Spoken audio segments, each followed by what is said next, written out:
ایک میاں بیوی والدین بننے والے تھے۔ ایک دن روٹین کے چیک اپ کے لیے ہسپتال گئے تو ان کی خوشی کی انتہا نہ رہی جب انہیں بتایا گیا کہ ان کے ہاں جڑواں بیٹوں کی ولادت ہوگی۔ بچے پیدا ہو گئے، وہ دونوں وقت کے ساتھ تھوڑے بڑے ہوئے تو انہیں یہ جان کر بہت صدمہ ہوا کہ ان کا ایک بچہ گنگا ہے، علاج کے لیے امریکہ جانا پڑے گا۔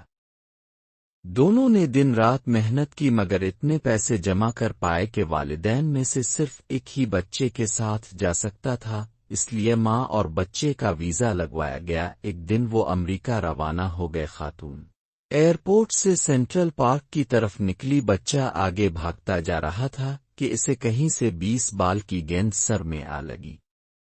بچے نے ادھر الفادیر دیکھ کر مارنے والے کو دیکھا اور روتے ہوئے کہا، وہ تیرا بیڑا غرق ہو۔ ماں یہ دیکھ کر خوشی سے پاگل ہو گئی، جلدی سے خاوند کو فون ملایا۔ بچہ بول پڑا ہے جی، اور تیرا بیڑا غرق ہو کہا ہے؟ خاوند یہ سن کر چپ رہا، پھر کہا ایک منٹ ٹھہرو۔ تھوڑی دیر کے بعد خاوند کی آواز آئی، تیرا وی بیڑا ای غرق ہو پاگل عورت، گنگے ناؤ تی ایتھے ای چیٹ گئی ہے۔ اگر پوسٹ نے مسکراہٹ دی ہے تو بدلے میں ایک سبسکرائب دینا تو بنتا ہے نا۔